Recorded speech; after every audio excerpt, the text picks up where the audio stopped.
3, 2, 1, valendo. A paz do Senhor Jesus, meu irmão, minha irmã, sejam todos muito bem-vindos a mais um estudo da nossa lição bíblica. Eu sou o pastor Samuel e você está na nossa escola bíblica especial. Nós estamos caminhando, estudando o livro de Colossenses, Filemon, nessa nova série de lições bíblicas intitulados Firmados em Cristo.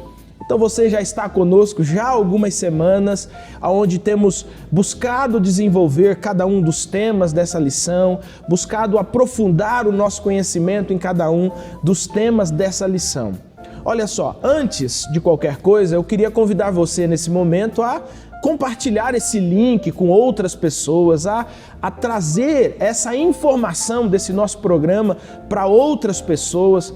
Olha só, quando você entra aqui no canal, no YouTube, existe uma ferramenta aqui no YouTube chamada playlist. Nessas playlists, você pode olhar cada uma das programações e cada uma dessas séries que nós estamos estudando, para que você não perca nenhum episódio, nenhuma lição bíblica, que para além de te ajudar aí no cotidiano da sua igreja local, também pode ajudar bastante também na sua vida.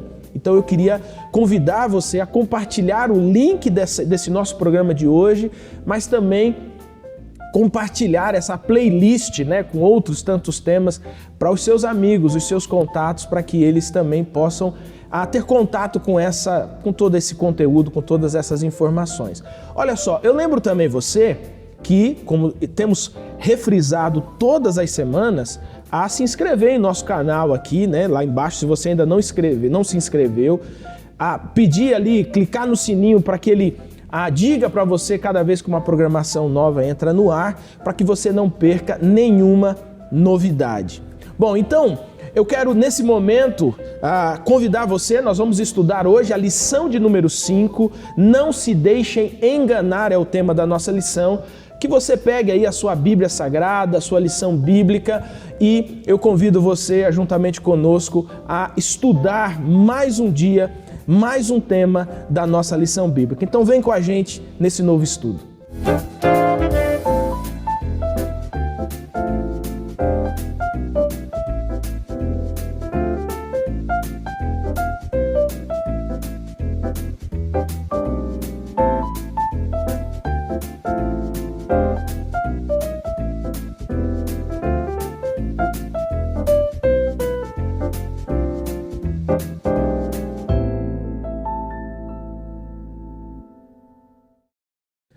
Você já foi enganado por alguém? Na sua vida, você já foi enganado? Sabe aqueles golpes que às vezes a gente cai de alguém pedindo alguma coisa, mas de fato não estava precisando?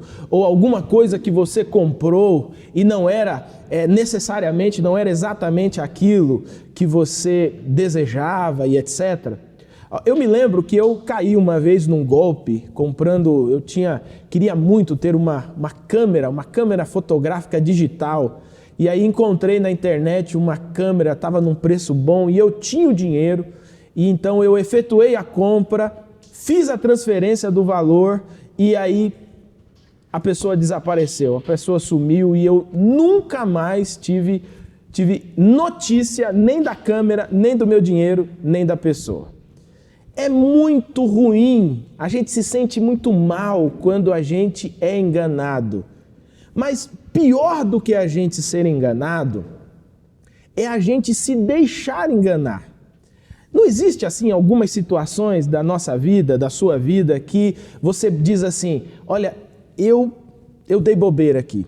Eu não precisava ter acreditado dessa forma, eu não precisava ter acreditado desse jeito.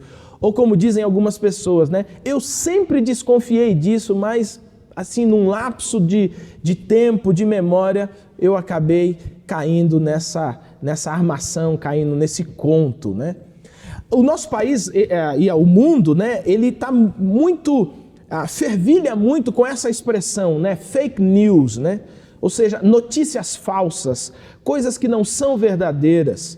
E quando nós olhamos aqui na continuidade do nosso estudo em Colossenses, nós vamos perceber que havia na igreja de Colossenses alguns desses trambiqueiros, digamos assim, enganadores da religião, que insistiam em ensinar coisas falsas. E por ensinar coisas falsas, o que eles faziam? Eles enganavam as pessoas. E então, o apóstolo Paulo, ele vai escrever, tentando fazer os irmãos da igreja de Colossos entender o seguinte: olha, vocês não podem se deixar enganar. Vocês não podem cair nesse golpe, vocês não podem cair nesse conto. Vocês precisam firmar a confiança de vocês na obra e na pessoa de Jesus Cristo. Isso que está sendo ensinado é falso. Tem um outro negócio que as pessoas costumam falar muito, é que elas dizem que lá no FBI, por exemplo, para ele identificar notas, né, de dólares falsas, eles não estudam as notas falsas, eles estudam as notas verdadeiras. Não é um negócio interessante para a gente pensar? Ao invés de você gastar tempo com aquilo que é falso, eles gastam tempo com aquilo que é verdadeiro. Eles percebem cada simetria, cada nuance, cada detalhe de uma nota verdadeira, de tal forma que quando uma nota falsa aparece diante dos olhos deles, eles têm facilidade de identificar. E é isso que o apóstolo Paulo vai fazer aqui. Ele vai convidar os irmãos da igreja de Colossos a firmar o olhar naquilo que é verdadeiro, a aprofundar o aprendizado naquilo que é verdadeiro, a olhar para essa singularidade, a olhar para essa pessoa, para a profundidade de Cristo, de tal forma que quando qualquer outra mensagem, ensino, for sendo trazido e ele for falso, você rapidamente identifica. É muito interessante olhar para a Escritura Sagrada com esse olhar de que nós estamos vasculhando a verdade e que a partir dessa verdade nós podemos então identificar, saber com clareza quando algo falso está tentando nos enganar. E esse é o tema da nossa lição de número 5. Não se deixem enganar. E o propósito, o objetivo dessa lição é justamente nos fazer entender a singularidade da pessoa de Cristo, assim como a singularidade da obra de Cristo, de tal forma que todas as armadilhas, falsidades, artimanhas que tentam de alguma forma nos coaptar, nos aprisionar, sejam identificadas por nós. Então, nós precisamos do Evangelho. E a partir da verdade do Evangelho, nós vamos identificando aquilo que é falso para que a gente não se deixe enganar. Bom, eu quero fazer uma leitura aqui do texto base da nossa lição antes de apresentar o nosso convidado. Observe bem o que está em Colossenses capítulo 2, versículo 8. Tendo cuidado para que ninguém vos faça presa sua por meio de filosofias e vãs sutilezas, segundo a tradição dos homens, segundo os rudimentos do mundo e não segundo a Cristo. Como é que nós podemos não nos enganar ou não nos deixar enganar a partir do conhecimento verdadeiro da obra e da pessoa de Jesus Cristo? Nessa nossa lição, para nos ajudar a responder a essas perguntas, o nosso convidado de hoje é o pastor Josias. Pastor Josias, nosso amigo, estávamos aqui conversando antes de começar justamente essa nossa gravação. E aí, o pastor Josias pode contribuir muito para as respostas dessa nossa lição de hoje, a lição de número 5. Por isso, pastor Josias, seja muito bem-vindo mais uma vez e que esse nosso tempo aqui seja abençoador para a nossa vida, e também para a vida de todos aqueles que estão nos assistindo. Obrigado, pastor Samuel, paz do Senhor, paz de Deus, irmãos. É um prazer, né, estar aqui, principalmente para falar do nosso Senhor Jesus Cristo, né, que a gente não consegue parar de falar dele, né, assim como não conseguimos parar de falar com ele. Também falar dele, a gente não consegue parar de falar, por isso que é uma grande satisfação estar aqui junto com os irmãos para falar do nosso Senhor. Amém, que legal. Bom, fiz toda essa introdução aqui, né? Se você observar aí na sua lição bíblica, no texto em foco, ela está dividida em 4 tópicos, né? No primeiro é reafirmando a suficiência em Jesus, o segundo é reafirmando a identidade de Jesus, o terceiro é reafirmando a dignidade de Jesus e o quarto é reafirmando a obra de Jesus. Pastor Josias, então nós vamos caminhando aqui por cada um desses tópicos através das perguntas aqui da nossa lição. E eu queria então já fazer a primeira pergunta, né, que também está baseada nesse primeiro tópico da nossa lição. Fale de 4 imagens vividas, 4 imagens vívidas sugeridas na linguagem de Paulo para expressar a firmeza de andarmos no Senhor Jesus. Quais são elas aí, conforme esse primeiro comentário? Aqui tem esse primeiro comentário que está justamente falando sobre essa suficiência, né? Exatamente. Antes nós devemos entender por que Paulo está reafirmando essa suficiência de Cristo, como bem disse você no começo. Paulo aqui ele está combatendo a heresia gnóstica, né? E para os gnósticos, Jesus ele era apenas um consultor, um intermediador. E aí Paulo começa esse texto desmontando essa ideia deles, que Cristo não é apenas alguém que vai te ajudar a chegar até Deus, um intermediário que, como se você falasse com ele ia lá falar com o pai, olha, Samuel disse isso, aí Deus fala, não, fala assim para ele, aí vem cá, sabe aquele garoto de recados? Paulo, ele fala que Jesus, além de ser intermediador, ele não deixa de ser um intermediador, mas ele é além disso. É como se ele fosse o caminho para a gente chegar, não um intermediário somente. Isso vai coadunar com a própria fala de Jesus, dizendo que eu sou o caminho, a verdade e a vida, né? Então, a gente precisa estar nele. A gente vai ver esse texto, Paulo sempre referindo-se a ele, Cristo, nele, né? A estar em Cristo, porque ele é o caminho. Então, a gente precisa estar nele, nesse caminho, não podemos desviar, sair desse caminho. Aí, nesse caminho, Paulo diz que a gente tem que estar arraigado. A primeira figura que ele usa, que é a ideia de enraizar, né? De ter raízes, que é uma questão a ser vista por nós hoje, apesar de não ter o gnosticismo como era no início hoje, mas a gente percebe que as ideias ainda continuam na nossa sociedade. Por exemplo, quando Paulo usa essa primeira imagem de estar radicados, de criar raiz, da onde vem a palavra radical, né? É como se ele estivesse falando para a gente nós sermos radicais nesse sentido. Só que a palavra radical hoje em dia ela tem uma outra conotação. Uma outra conotação. Não, ser radical, é proibido ser radical hoje. Paulo diz, não, você tem que estar nele, nisso você tem que ser radical. Você tem que criar raízes. Você tem que estar firmado em Cristo, nesse caminho. Ele não é apenas um consultor, você vive nele, você está nele, você anda nele, você anda nesse caminho e dele você não pode sair de maneira nenhuma como uma árvore que se estabelece. Você vê um negócio legal, Josias, você vai falando aí, sobre essa questão mesmo de ser radical.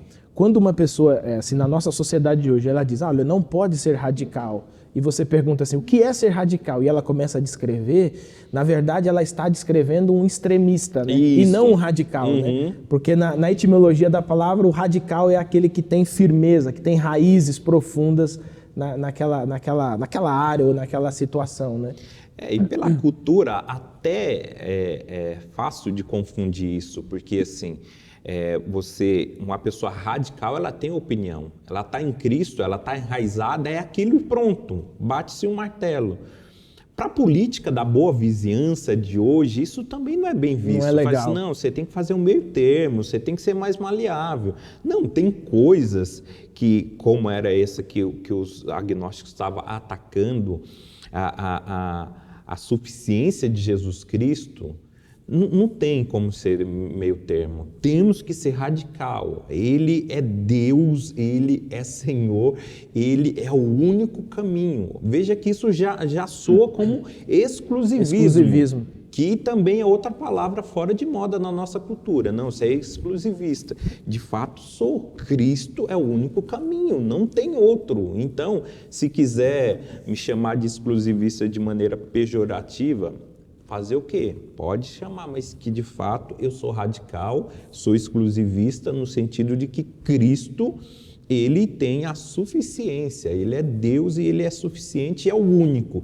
Não é mais um caminho, não é apenas um tutor, não é apenas um intermediador. Ele é Deus, Ele é o único caminho e não há outro fora disso. Isso é radical na ideia de raízes, né? Crio raízes de tal forma como uma árvore que não se mova nem um milímetro desse lugar. Eu estou aqui radicado nisso. Então essa é a primeira imagem que ele usa.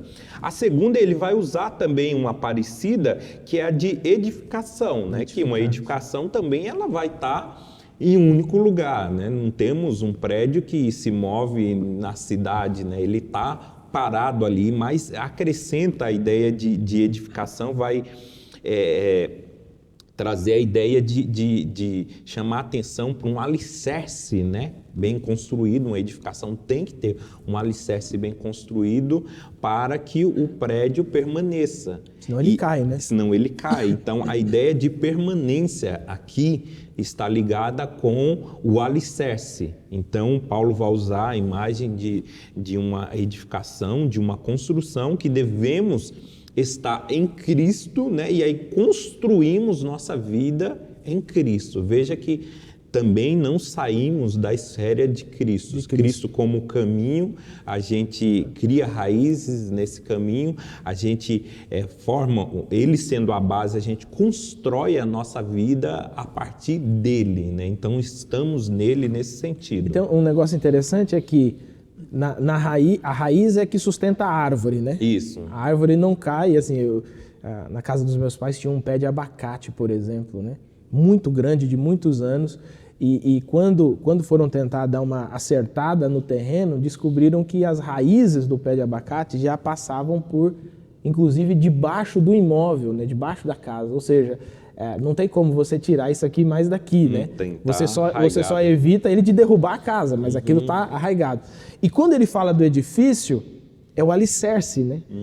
O que sustenta um edifício é o que a gente, assim, com os olhos não vê, né?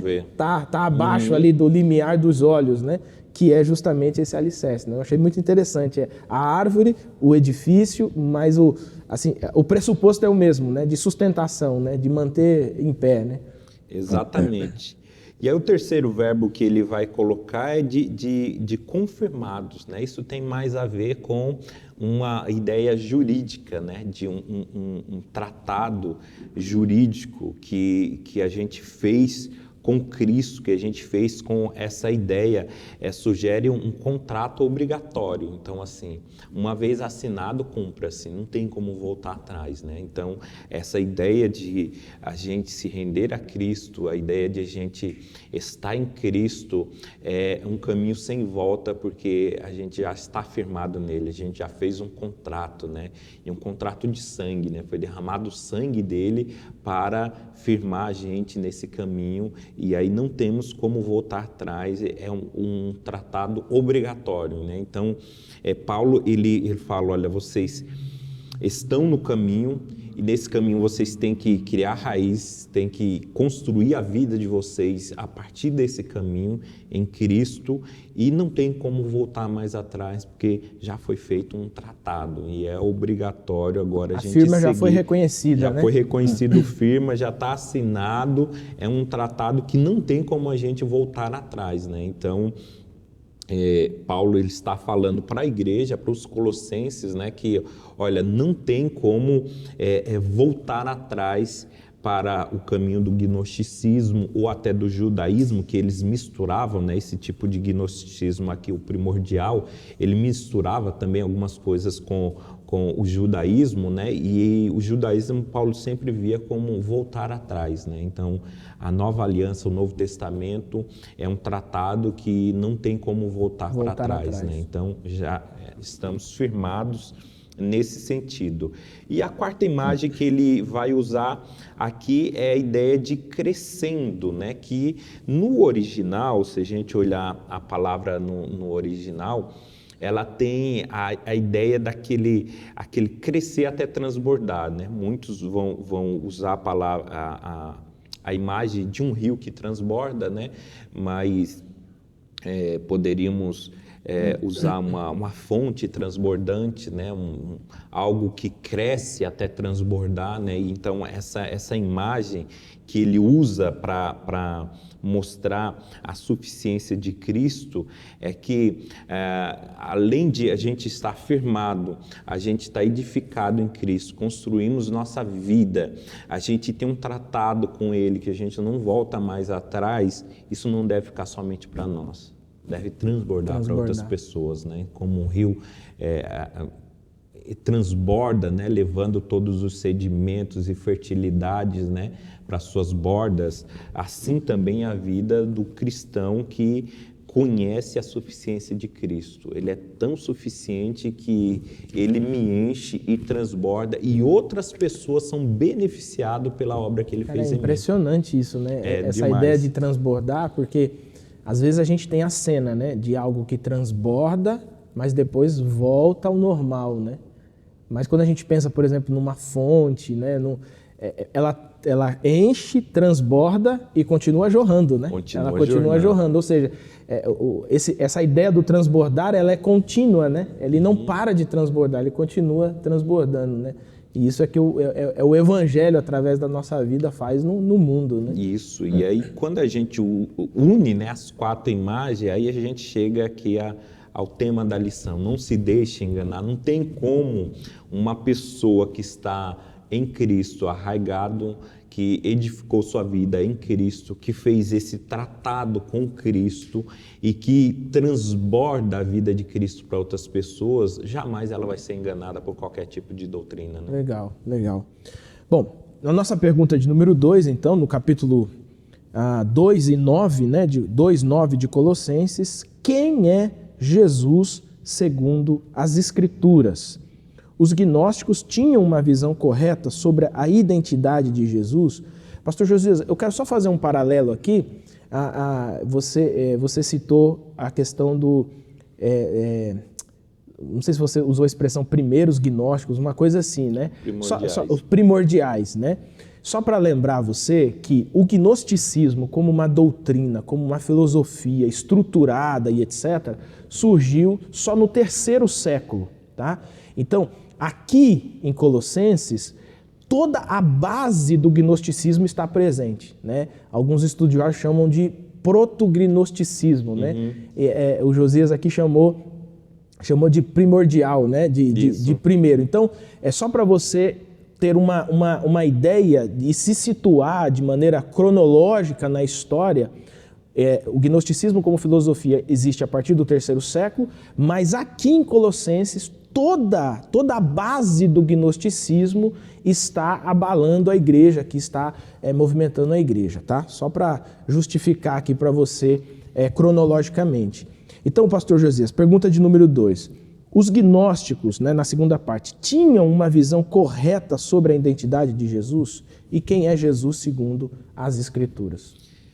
Bom, os gnósticos, eles tinham uma visão totalmente equivocada sobre Jesus Cristo, né? Tanto que nessa construção aqui, né, um gnosticismo primordial, o princípio ainda, como você disse, não está estabelecido, mas a ideia de beber em várias fontes, misturar as coisas, já estava acontecendo, presente, né? Então eles vão pegar da filosofia grega, né, aquilo que Platão vai chamar ali do mito da caverna, né, que ele vai ter uma ideia ali de que o corpo é uma prisão, então a gente vive num lugar ruim, porque a gente está aprisionado num corpo ruim, que o bom mesmo é o transcendental, quando a gente se libertar desse corpo, então nós teremos uma boa vida e tudo mais.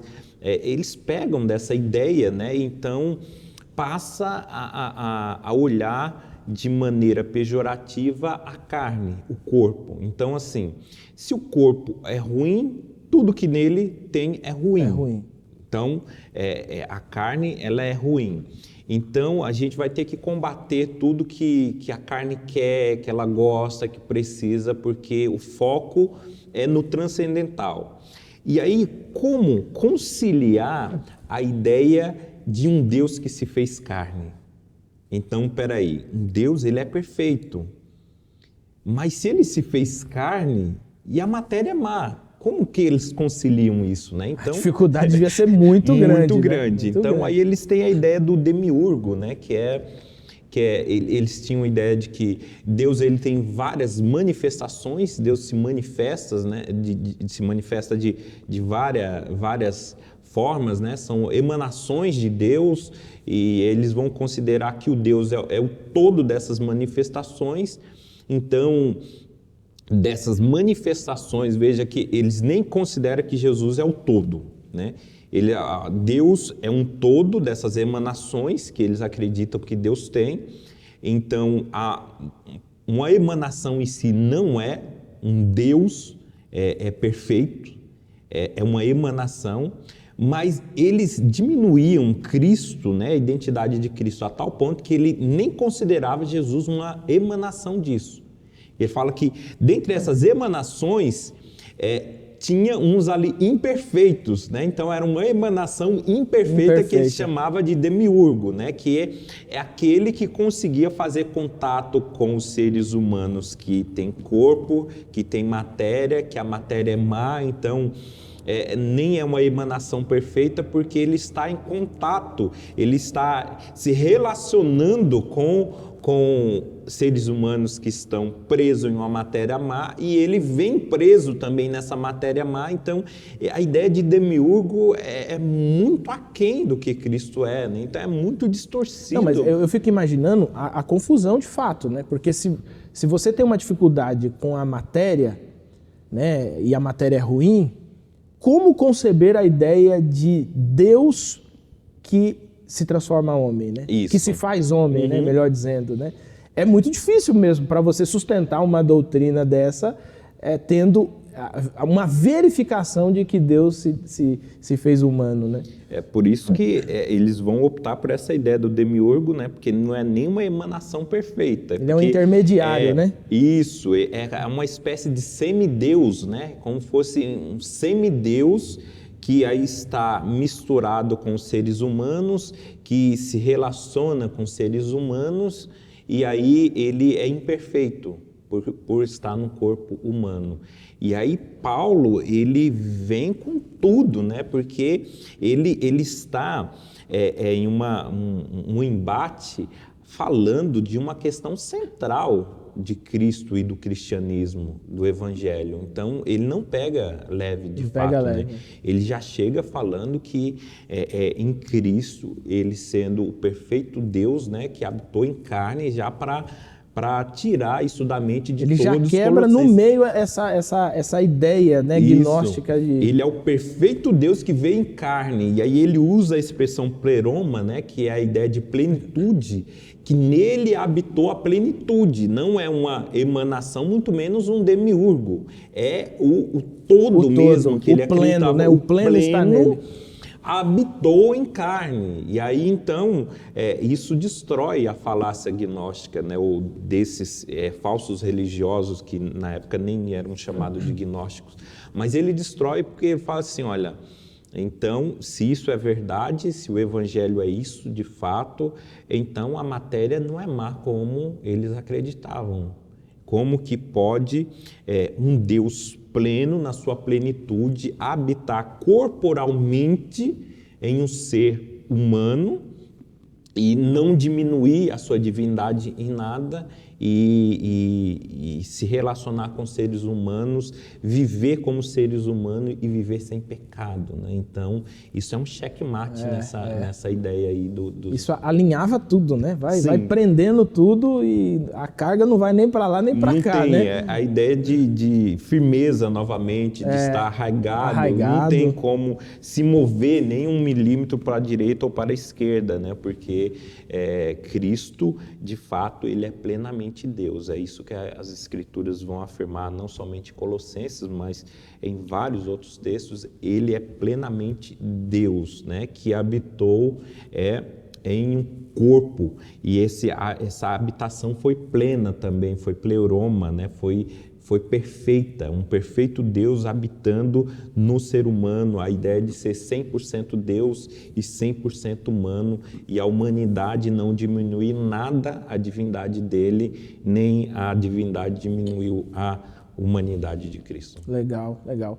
Essa é uma doutrina, né? A gente chama, é uma doutrina central, inclusive, quando nós estudamos Cristologia, que trata justamente dessas duas naturezas, né, do Criador, né, as duas naturezas de Cristo, né, homem e Deus, né, e elas são associadas e não podem mais ser dissociadas. Então ele continua sendo pleno Deus, pleno homem, e você pode aí, se quiser se aprofundar um pouco mais nisso, né, teve um outro programa aqui no programa Texto e Contexto que foi tratada dessa questão, então você pode depois dar uma busca aí e você encontrar também para você aprender um pouco mais do que a Escritura fala a respeito de Jesus.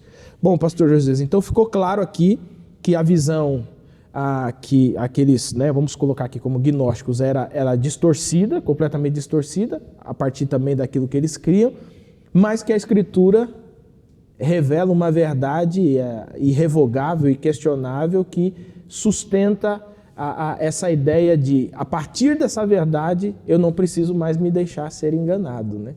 Não posso nem, porque não tem como se dizer cristão se fugir disso, né? Como você disse, é central isso. Então a gente pode chamar de simpatizante da Igreja de Cristo, mas não cristão de fato. Que a pessoa se desviar disso, deixar ser enganado, achar que Cristo é uma criatura, que ele é um demiurgo, que ele é qualquer uma outra coisa que fuja dessa ideia de que ele é um Deus perfeito, um Deus pleno e que habitou corporalmente. Não tem como dizer que uma pessoa é cristã. E isso aqui também, pastor Josias, coloca em xeque uma doutrina famosa, né, da cristandade, que é a imortalidade da alma, né?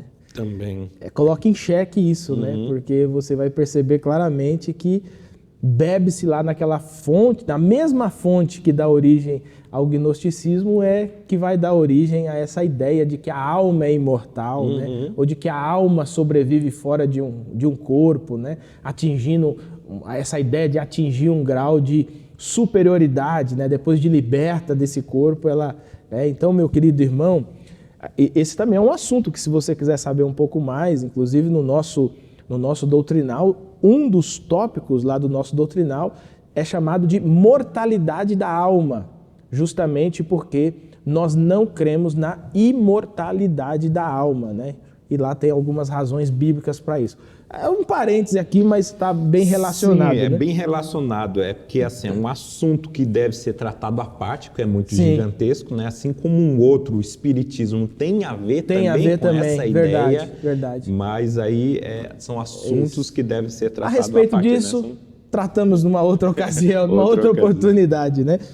Mas vamos lá. No tópico 3 foi abordada a questão da dignidade de Cristo. Discorra sobre isso, baseando-se nas seguintes passagens. Colossenses 2:10, Apocalipse 17:14, 19:16, Filipenses 2:6-9. Né? Esse texto de Filipenses é o texto mais famoso para descrever essa realidade de Cristo. Né? Romanos 3:26. Vamos lá, pastor Josias. Então, Cristo, ele é totalmente digno, né? Então, tentar diminuir dele é uma ofensa gravíssima, né? Porque a gente está falando do Rei dos Reis, segundo o Apocalipse, né? Jesus é o Rei dos Reis. A gente não está falando de um homem qualquer, a gente está falando de um Deus perfeito, né? Um Deus pleno em tudo. E aí, então, falar mal dele não é um erro qualquer. Por isso que a gente entende Paulo é tão agressivo, né, nos argumentos. Verdade. Porque, de fato, ele está mexendo numa questão essencial, né, do cristianismo. E aí ele vai reafirmar também, Paulo, aos Colossenses, a dignidade de Cristo, que ele sendo o cabeça de todo o principado e de toda a potestade, ou seja, de toda a criação, de tudo que foi criado, né? Ele é o cabeça, e na ideia de ser o primeiro, de ter a primazia em tudo. Então, Paulo vai dizer que Jesus Cristo ele é digno por ser Deus. Ele é plenamente Deus, totalmente Deus, então isso já confere dignidade a Cristo, não podemos de maneira nenhuma diminuir, falar mal, qualquer coisa que seja de uma divindade tão perfeita como Jesus Cristo. E Paulo também vai acrescentar que a dignidade dele vem também pela obra, não somente pelo fato de ser Deus, que já é suficiente para dizermos que Jesus é totalmente digno.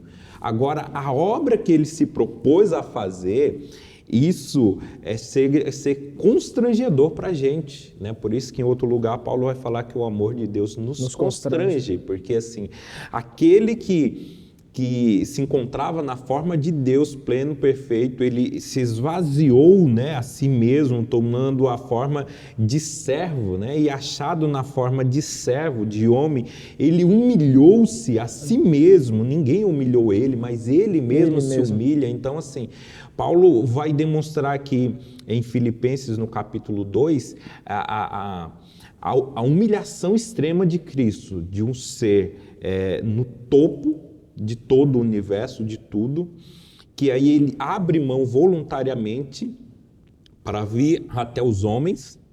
Quando ele chega até os homens, que isso já é uma queda enorme, né? Imagina assim, a humilhação, né? Do status de Deus para o status de homens, que ele nem pula para anjo, arcanjo, vai direto, né? Então já é uma humilhação enorme. Nasce um bebezinho na manjedoura. Quando ele está entre homens, ainda ele não quis ser o maior dos homens no sentido de governar, de ter status. Não, ele nasce numa manjedoura, como você falou, ele se torna carpinteiro, ele se torna servos. Vida simples, né? Daqueles homens imperfeitos por causa do pecado, trouxe a imperfeição para a humanidade, ele se torna servo disso, a ponto de servir tanto que ele vai até a morte de cruz, que é uma morte vergonhosíssima, né? Para aquela época era o pior tipo de morte, né? Mais vergonhoso. Ele se sujeita a isso. Paulo diz que ele mesmo se humilhou, ele faz isso. Então, ainda depois disso ele morre e ele vai para baixo da terra, não tem um outro lugar para onde descer mais. Mais, né? Humilhação, né? Mais humilhação, né? Está no fundo da terra. E isso não foi imposto para ele. Ele que quis. Ele disse assim, ninguém tira a minha vida, eu que vou dar. Né? Então, se ele já era digno por ser Deus, imagina por essa atitude. Falei assim, olha que Deus que nos ama tanto, de deixar-se ser humilhado a esse ponto. E aí depois, na sequência, ele vai falar do retorno, que assim como a queda foi vertiginosa, né, a humilhação foi enorme, também a ascensão foi enorme. Aí ele vai começar a contar, né, de como ele foi exaltado, como ele recebeu um nome que é sobre todo nome pelo fato da obra dele. Não há nome nos céus ou na terra ou em qualquer outro lugar que seja maior que o que Cristo chegou pelo fato da obra. Então, assim, ele não tem como reconhecer a dignidade dele, né? Ele é digno por ser Deus e ele é digno por essa obra fantástica que ele fez. Glória a Deus por isso, né? Você é salvo, meu irmão, minha irmã, você é salvo em Cristo por causa dessa obra extraordinária de Cristo, né? E essa é uma obra, né, se a gente fosse colocar assim, né, Pastor Josias, tratada em duas etapas, né? Em duas etapas, né? O esvaziamento, né, que é Deus que se faz homem, e a ascensão, né? Que é esse Deus esse Deus que depois desse sacrifício é exaltado nas alturas, né? Recebe um nome que está acima de todo nome, e o texto de Filipenses, né, diz claramente, né? Pelo qual importa que a salvação venha, né? Então, assim, não há outro nome, né? Pedro vai dizer isso lá em Atos, né? Não há outro nome pelo qual nós chegamos à salvação que não o nome exclusivo de Jesus Cristo, né? Por isso que ele afirma novamente aqui, o texto é sempre reafirmando a singularidade de Cristo. Ele é singular. Se quisermos colocar qualquer quê de similaridade de Cristo com qualquer outra divindade, com qualquer outro caminho, a gente diminui, a gente sai do Evangelho. Não se encaixa. Ele é extremamente singular, por isso que devemos ser radicais nesse sentido, exclusivista. É só nele, não tem outro. Legal. Bom, meus irmãos, nós estamos caminhando aqui para o final da nossa lição bíblica. Você já se inscreveu aí no canal, já colocou o sininho aí? Ó, aqui do ladinho aqui você também dá uma curtida aqui para que esse programa ele tenha uma maior visibilidade aqui na plataforma, assim como os outros programas. Mas nós vamos então para a nossa última pergunta aqui desse tópico com o texto em foco, que é a pergunta 4. Os versículos 11 ao 15 desse capítulo de Colossenses são basicamente uma reafirmação da obra de Cristo. Quais foram os 5 pontos elencados na lição? Explique cada um deles. Bom, pode explicar aí, pastor Josias, eu vou só abrir aqui que eu quero até acompanhar aqui em Filipenses 2, né? Vamos lá, o pastor Hernandes Dias Lopes, ele cita, né, esses 5 quesitos, e o primeiro dele é que, através da obra de Cristo, ele fez uma transformação interior. Então, é uma crença viva que nós temos em Cristo a ponto de nos transformar de dentro para fora. Essa obra de Cristo não foi um ato romântico meramente. Olha que grande amor que ele fez, e aí todo mundo olha para esse grande amor dele e admira de maneira platônica, de maneira romântica. Não, isso teve um efeito tão grande de que quem entra em contato com essa história, quem entende essa história, provoca uma transformação interior. Que nos romances platônicos a gente não consegue isso, né? Você pode ler um livro romântico, você pode assistir um filme romântico como um Titanic, mas isso não transforma a sua vida.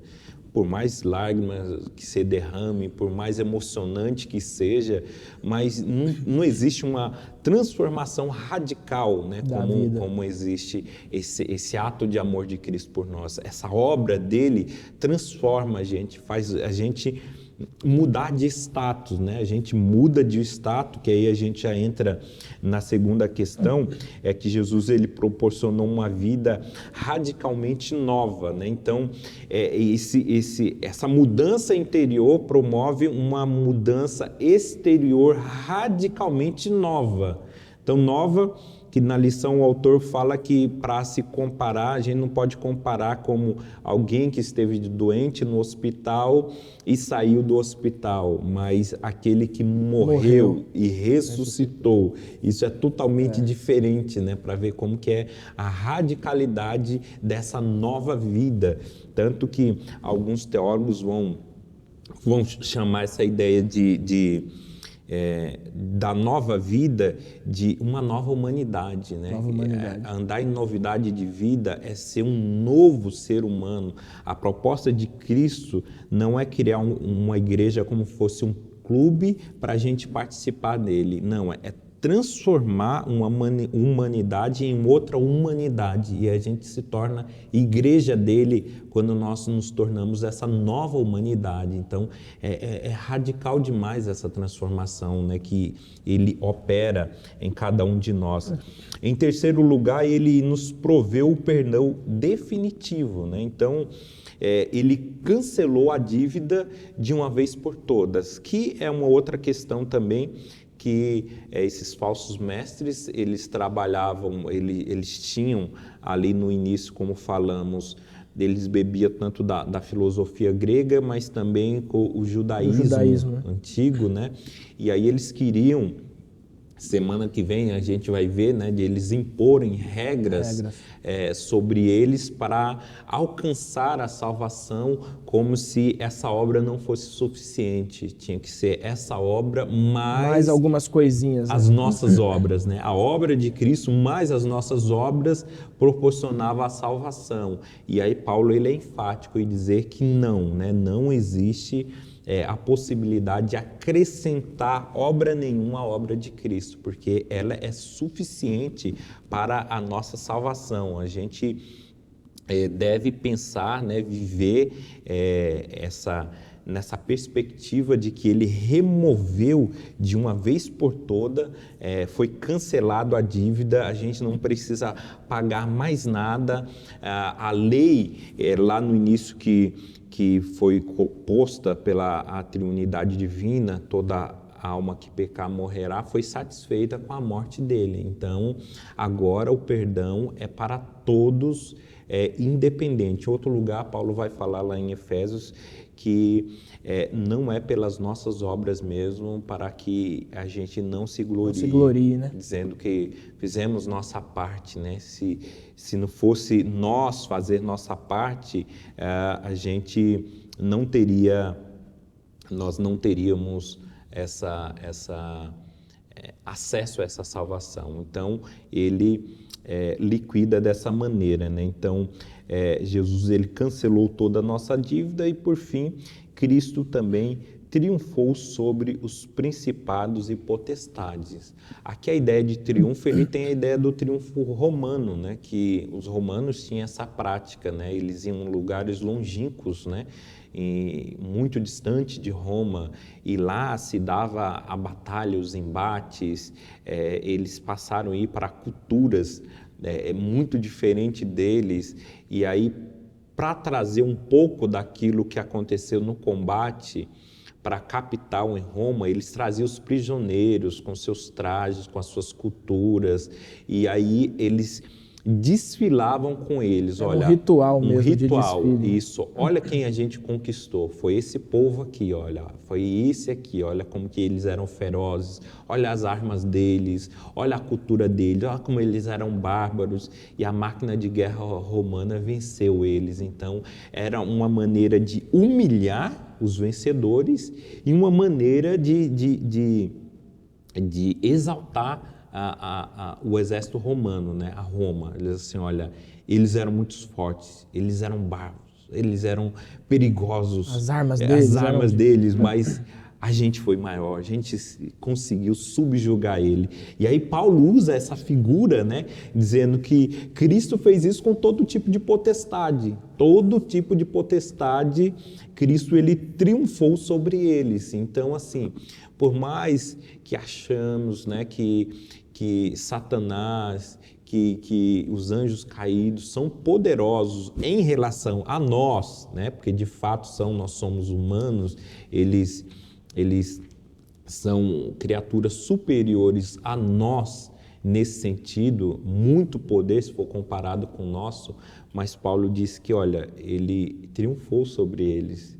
Então, assim, por mais ferozes que são, que andam rugindo como leão, tentando tragar a gente, por mais habilidades que eles tenham, Jesus é imensamente superior, que ele triunfou sobre todas, não deixou nenhuma, né? Era diferente dos romanos que triunfava sobre uma tribo. Eles iam lá com os bárbaros e triunfava sobre esse. Paulo fala assim, ele triunfou sobre todos, não ficou ninguém. Ele conquistou tudo de uma vez por causa da obra dele. Glória a Deus por isso. Essa é a obra extraordinária de Jesus Cristo e depois de entender essa obra é impossível a gente continuar tentando viver uma vida sem Cristo, né, Pastor Josias? Para a gente terminar, Pastor Josias, eu queria que você desse uma palavra para os nossos alunos aqui, como que eles podem continuar firmes nessa singularidade de Jesus e, ao mesmo tempo, como que eles podem resistir ali e não cair nessas armadilhas dos falsos mestres. Bom, a primeira dica você já deu no começo lá do pessoal do FBI, né? De você lidar com o verdadeiro primeiro para saber como que é o falso. Porque assim, o verdadeiro só existe um. Então isso já simplifica muito a nossa tarefa. Diminui bastante a pesquisa, né? Isso. A gente vai com o único verdadeiro. Se a gente quiser pesquisar todos os falsos para dizer, não, vou estar precavido... Você não tem tempo para isso. Né? Você não tem tempo para isso. É uma perca de tempo se aprofundar na falsidade para tentar evitá-la. Não, eu tenho que conhecer o erro, tenho que conhecer o falso para eu não cair. Não, vá para o caminho mais fácil. Vá para o verdadeiro. Então, centre em Cristo, na singularidade dele. Ele é o único verdadeiro, ele é o único caminho, ele é a única verdade a Cristo. Então, fique centrado nisso, crie raiz, edifique nisso, que aí você não consegue ser enganado, porque qualquer coisa que vai vir diferente. Você fala, isso não é Cristo. Isso não é Evangelho. Isso aqui não é a verdade, porque eu conheço de fato a verdade. Então, o estar centrado em Cristo, ele vai nos ajudar a identificar qualquer outra coisa estranha, né? Qualquer outra estranha, porque a gente está centrado em Jesus Cristo. E também devemos estar alerta, né, com as armadilhas de falsos mestres, né? Porque vejamos aqui, Epáfras, né, que vai levar essas informações para Paulo na cadeia, ele diz assim, olha, está tendo um problema lá. E Epáfras, ele aprendeu de Paulo, ele foi bem discipulado por Paulo. Mas veja que mesmo uma pessoa bem discipulada, alguém já bem avançado no Evangelho, viu dificuldades, porque não há as heresias que entram na igreja não são totalmente antagônicas, não são aberrações, né? Eles vão vir, são dinâmicas demais, são né? dinâmicas, disfarçado de piedade, né? E assim, e aí quando a gente enxerga, a gente sabe o verdadeiro, a gente enxerga, mesmo que tenha um ar de piedade, a gente fala, olha, isso é muito sério, é muito sério o que eles estão falando. E aí Epáfras vai pedir o auxílio para Paulo, né? Paulo, olha, está acontecendo isso lá, e aí Paulo ele vai escrever e vai em cima da questão, porque ele entende, fala assim, olha, tem aqui um engodo, apesar de aparência não ser tão ruim assim, a proposta que eles falavam, né? Ele não era totalmente contrária, né? Como a gente tem algumas proposta hoje que chega, não, abandona Cristo, e não, Deus não existe, né? A proposta do ateísmo, por exemplo, é tão antagônica quando choca, né? Bate assim, choca, fala, não, tá fora. Agora, quando chega assim, não, continue adorando a Cristo, mas não é tudo isso que você pensa, não, tá? Adicione um pouquinho, acrescenta um pouquinho, dá uma diminuída pitadinha aqui, daqui. Olha, essas suas práticas religiosas, continua nela, fazendo, olha, e aí vai colocando sempre o engodo ali. Então, quando olha-se no geral, fala, não, está falando para continuar adorando a Cristo, não negava Cristo totalmente, ele só dava uma diminuída, mas esse só já fazia já todo o arrebentava estrago, tudo, né?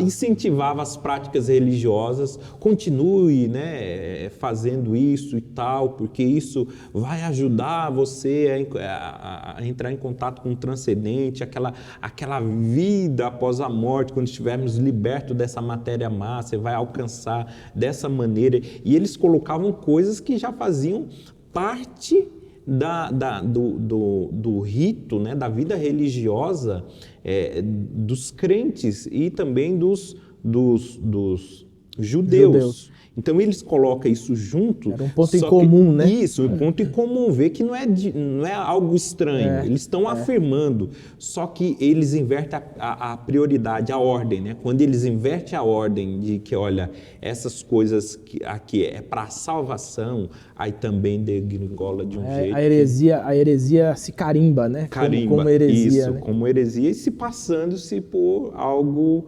legal. Né? Legalmente cristão, mas de fato não é. Amém. Meu querido irmão, minha querida irmã, chegamos ao fim do nosso estudo. Pastor Josias, queria que você orasse por nós aí nesse momento. Vamos orar. Ó Senhor Jesus Cristo, nós te agradecemos por estar em Tua presença, falando de Ti para todos os nossos irmãos que nos acompanham, e pedimos a Tua graça, Senhor. Agora nós queremos falar contigo e fazer esse pedido. O Senhor sabe de tantas heresias que existem hoje no mundo, que tentam adentrar a Tua igreja, e muitos podem cair nessas heresias, Senhor. Mas que o Teu Santo Espírito nos mantenha alerta. Queremos centrar na verdade, por isso nos ilumine todas as vezes que abrimos a Bíblia, a Tua Palavra, que possamos ter contato diário com o verdadeiro, com o Cristo de Deus perfeito, que habitou corporeamente, que viveu em nosso meio. Nós estamos arraigados nisso, não queremos sair disso. Mas eu entendo, Senhor, que as heresias são muito sutis e por vezes elas penetram na Tua igreja, e que o Senhor levante homens e mulheres em todos os lugares, Senhor. Em cada igreja, Senhor, tenha cristãos em alerta para combater esse combate, para combater as heresias, não deixar que isso desvie da verdade, que o Senhor é totalmente digno, plenamente Deus, e a nossa salvação vem de graça por Teu sacrifício. Muito obrigado por Teu sacrifício, muito obrigado pelo Teu cuidado com a Tua igreja, muito obrigado por essa lição para nos trazer alerta, para estarmos firmes em Ti, em nome de Jesus. Amém, amém. Pastor Josias, obrigado mais uma vez. Meu querido, minha querida, estamos aqui chegando ao final da nossa escola bíblica, e aí, firme isso na sua mente, não se deixe enganar. Meu irmão, busque o Evangelho, leia o Evangelho, estude o Evangelho, ouça pessoas que pregam o Evangelho, para que você não se deixe enganar, tá? O sacrifício de Cristo na cruz é o que trouxe salvação para a sua vida, isso não é meritório, e você precisa firmar a sua convicção nessa verdade, amém? Olha só, durante toda essa semana temos aí os nossos programas. Se você ainda não segue a gente aqui, os Promessistas Brasil, lá no Instagram, vá lá no Instagram, Promessistas Brasil, siga lá no Instagram para você ficar por dentro de todas as novidades.